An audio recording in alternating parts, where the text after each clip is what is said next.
माँ के गर्भ से जैसे ही हम बाहर आते हैं, जैसे ही आंखें खुलती हैं, हम अपना संसार खुद बनाते हैं। खुद सुखों दुखों को देखते हैं और उनके पीछे भागते हैं और पल पल मरते हैं।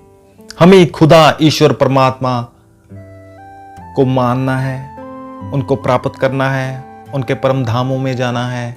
सब ये जो चीजें हैं ये हम ही ने करनी है। हमारी ही भक्ति है, हमारा ही समर्पण है, हमें ही कर्म करना है और हमें ही भोगना है। हमें ही इस जन्म मरण के चक्कर से निकलना है। हमारा ही बंधन है, हमारा ही मोक्ष है।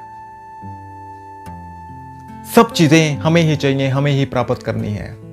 और जैसे ये अंत समय आता है,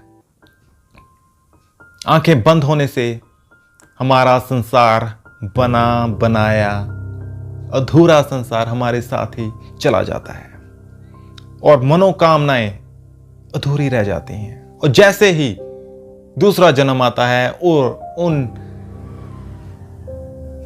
मनोकामनाओं को पूरा करने के लिए दोबारा सपने संजोए जाते हैं, बुने जाते हैं, बनाए जाते हैं और एक नए संसार का अध्याय, नई शुरुआत से हमारा जन्म होता है।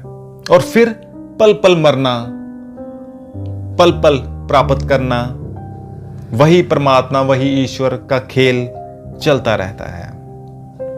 लेकिन जो हमारे अंग संग ही है, जो हमारे साथ हमेशा ही है, जो पहले से ही प्राप्त है, उस ओर तो ध्यान कभी गया ही नहीं।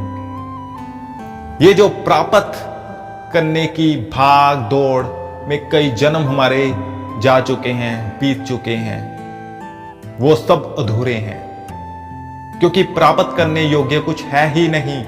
क्योंकि जो पहले से ही प्राप्त है उसको भला और क्या प्राप्त करोगे।